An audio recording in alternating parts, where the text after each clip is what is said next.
Okay, and so basically this is my music production classes. For those of you who have never met me or don't know me, my name is Michael White, and I have been working in the music industry since the early 80s. I actually started by going to Berklee College of Music and studying music production. Later on, I went on to New York City, moved to New York City, and worked in recording studios. And my time there was spent in studio's Right Track Recording, which was an amazing studio. In fact, the very first thing I did when I got my job there was to deliver a tape to Carly Simon. The next week, Mick Jagger was recording with Jeff Beck, and then it was Living Colour, Foreigner, one big artist right after another, and then went on to work with many of these artists. And I'll show you some links that I have, but if you've been on my website, musicproductionguide.com, then you go there, and if you look at About Me, which is somewhere down on the bottom on the tabs there, you'll get a little deeper explanation of a lot of the things that I've worked on, and we'll talk a little bit about that, but I'm not going to waste most of the class really getting into all of everything that I've done. You can explore that. These things and stories will come out through the course of the classes, so we'll kind of take it a little bit at a time. So here's our music production class. We're starting right now, and let's just go over some of the basic things that we're going to talk about. And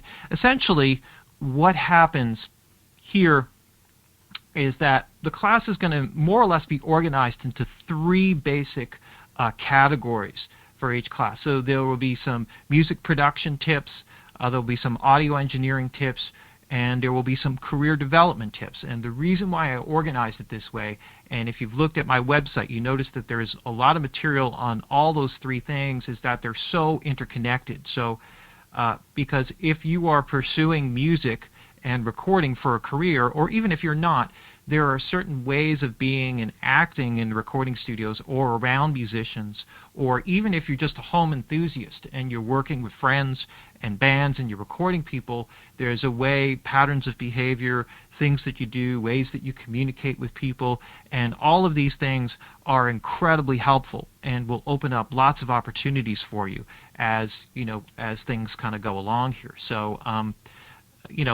take that kind of step by step. But let's kind of dive in right away and go straight to the music production thing and get into a home studio setup. Now, in terms of this, the way I generally wanted to set up the music production stuff was to talk more about music production techniques, and specifically how you manage artists, how you produce artists, how you deal with producing songs, and making stylistic decisions, what is a producer, and all those sorts of things. But I'm going to take a little bit of a left turn here with this and talk a little bit about home studio setup, because in this particular class we have a mix of a lot of beginners and a lot of former students of mine from when I was teaching at SAE in New York, and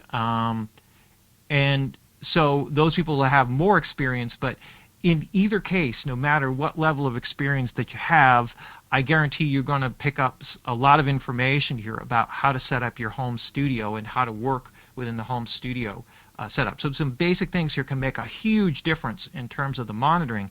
And what this is going to do is it's going to open the door for you to be able to hear a lot of the other things that I'm going to talk about when we get to engineering. Because if your monitoring setup is not correct in the configuration of your room and the speaker placement and the listening position and all of the equipment and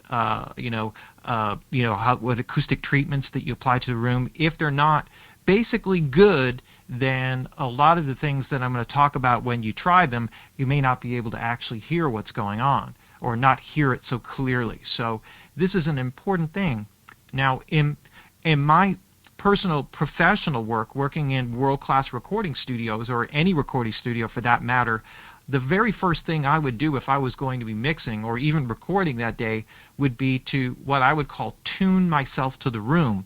And so that always involved bringing in a CD typically with some songs and some material that I was very familiar with.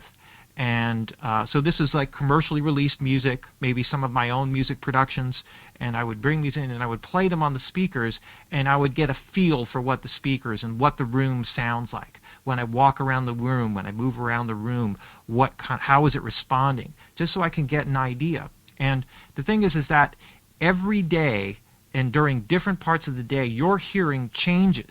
So if you have like a big, giant bowl of egg salad, when you go back into the studio, your high end is going to be severely attenuated. In fact, your high end typically gets attenuated after you eat, and that's something that you may not understand or know. If you listen for long periods of time at loud volumes, your high frequency response goes down significantly, right? So these are things that I think you will find helpful, some of these tips. But let's start with a home studio setup and kind of go through some of these basic things. So what we have is the starting point is the room configuration, okay?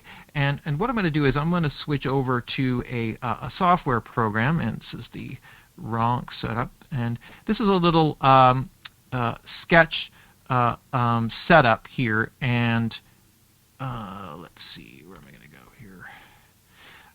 And so what I want to do is just kind of go over some basics here, and maybe actually before I get to this, I think actually what I'm going to do is I'm just going to start a whole new thing here, and I'm going to talk about it because I want to talk about different room shapes and sizes, because everybody's home studio, when they have one, is going to be some kind of different configuration. And so essentially what I'm going to start here with is I'm just going to give myself just sort of a standard kind of more or less rectangular room, and we'll kind of start with this. Maybe I'll take a little area here for a doorway because somebody has to walk in and out, and let's start from this basic level. Now, what happens is that when you're working in your studio, you're going to have to figure out exactly where you want to place the individual instruments that you're using, or the equipment that you're using in your speakers, okay? And one of the most common questions that I get is, where do I place my desk, or where do I place, my setup for my listening position? So if I just grabbed something here and started with this, and let's just say that this was my desk, do I want to have it here? Do I want to have it here? Do I want to have it here where, it's sort of flipped around somehow, and then I'll just, put it over here so it's facing this way, in this direction? These are things that are important. And basically, the way that this works and the way that you make a decision is primarily based off of the dimensions of the space, right? So if I place my desk here, one of the issues that I'm going to have is that I'm going to have reflections off the side walls, which are going to affect the way that I listen to the music, okay? And I'm going to explain this. This is what's called early reflections. And so I'm going to start here. I'm going to rotate it around here and just kind of move my desk or my listening position over here. And let's just start from this position, or maybe start here. I would kind of probably start here. I always like to face the doorway. So what I'm going to end up having here is I'm going to have a pair of speakers. And my speakers are going to be, if ideally they're not on the desk, they're going to be off to the side, and I'll have another set over here.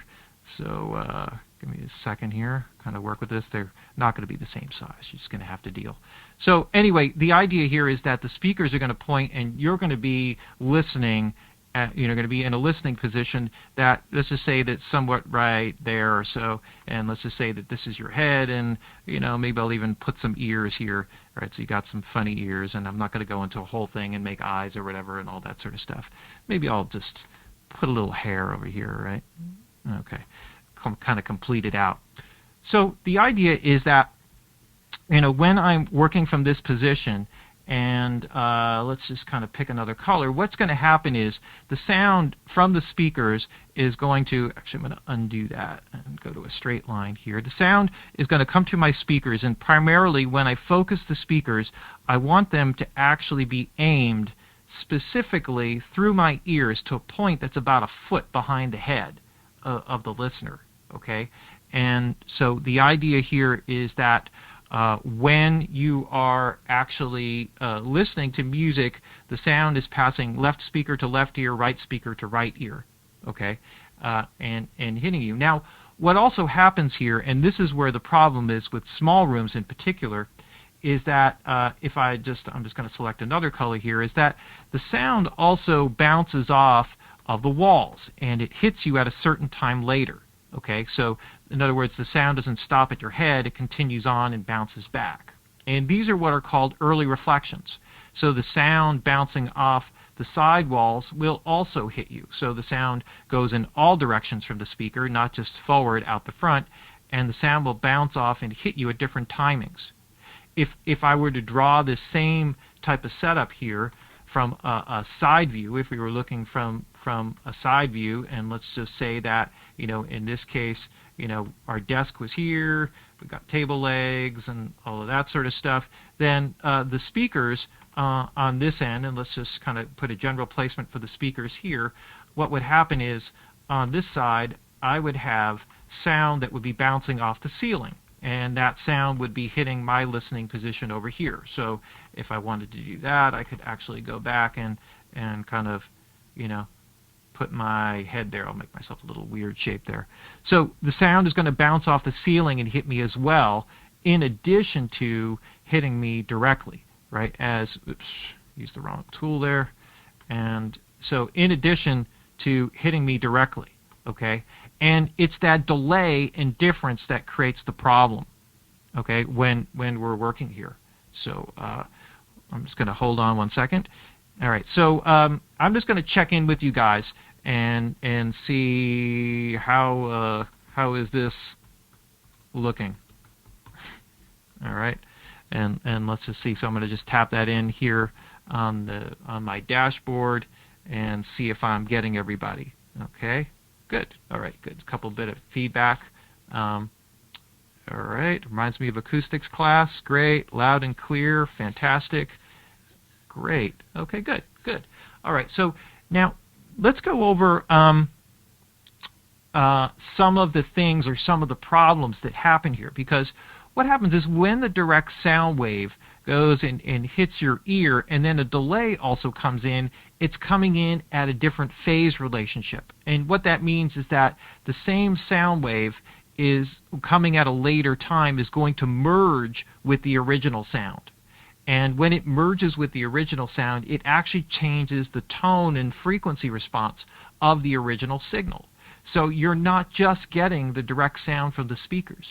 So the speakers, when they measure them in their measurement chambers at the speaker, at Mackie or wherever, events or whatever type of speakers that you have, when they do their testing, they're ridding themselves of the reflections that are coming back into the space, because that's something that's going to be unique to everybody's room. And so when they measure them, everything looks just perfectly flat, and they just love it, right? And so that makes everything very, very cool in terms of, their end of things. But when you listen to it, it's not going to sound that way, because you're getting all of these reflections back into that space.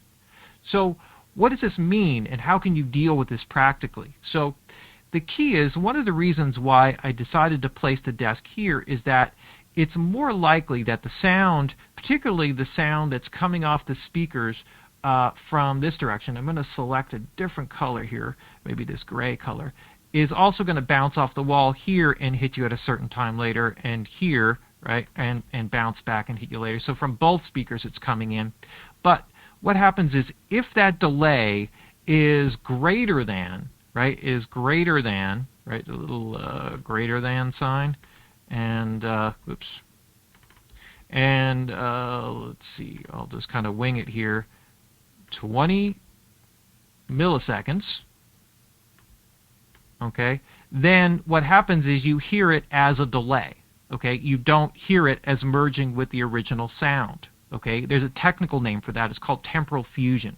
Okay, now early reflections are so important to recording in everything that you do. I could spend the next 6 months talking about it and not get into everything about early reflections and how important they are. I mean, it's really just absolutely fascinating. And when you kind of understand this concept, and you start applying it to your work when you're recording and you're mixing, you will have incredible results with everything that you do. Okay? It's really extraordinary.